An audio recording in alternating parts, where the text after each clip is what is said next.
Walaupun Sayyidina Umar tak tahu. Walaupun Sayyidina Umar tak tengok. Tetapi Tuhan Sayyidina Umar tetap tahu. Tuhan Sayyidina Umar tetap tengok, tetap melihat. Jadi aku tak boleh campur. Jadi perbualan ini didengari oleh Sayyidina Umar. Jadi Sayyidina Umar rasa kagum. Sebenarnya hebatnya, jujurnya, amanahnya anak perempuan ini. Nih, orang ni tak tahu Sayyidina Umar duk ngitar dengar ni. Maka akhirnya Sayyidina Umar pun balik rumah dia. Bila bangun pagi esok, maka Sayyidina Umar pun panggil anak dia Asim. Kata, wahai anakku Asim, pergi rumah sekian-sekian.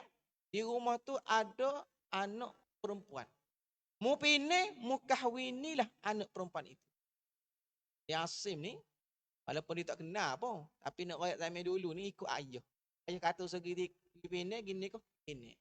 Maka Asim pergi cari, maka pilih perempuan tu, maka berkahwinlah dengan perempuan itu. Maka hasil daripada perkahwinan tersebut, maka Asim telah dikurniakan beberapa orang anak. Antara anaknya bernama Laila. Daripada anak nama Laila inilah maka lahirnya keturunan Umar bin Abdul Aziz. Jadi kalau kita nak tengok, Umar bin Abdul Aziz ni keturunan dia daripada susu jalur Umar bin Al-Khattab. Ini antara kisah yang kita boleh ambil pengajaran daripadanya. Baik, kita sambung hadis ya.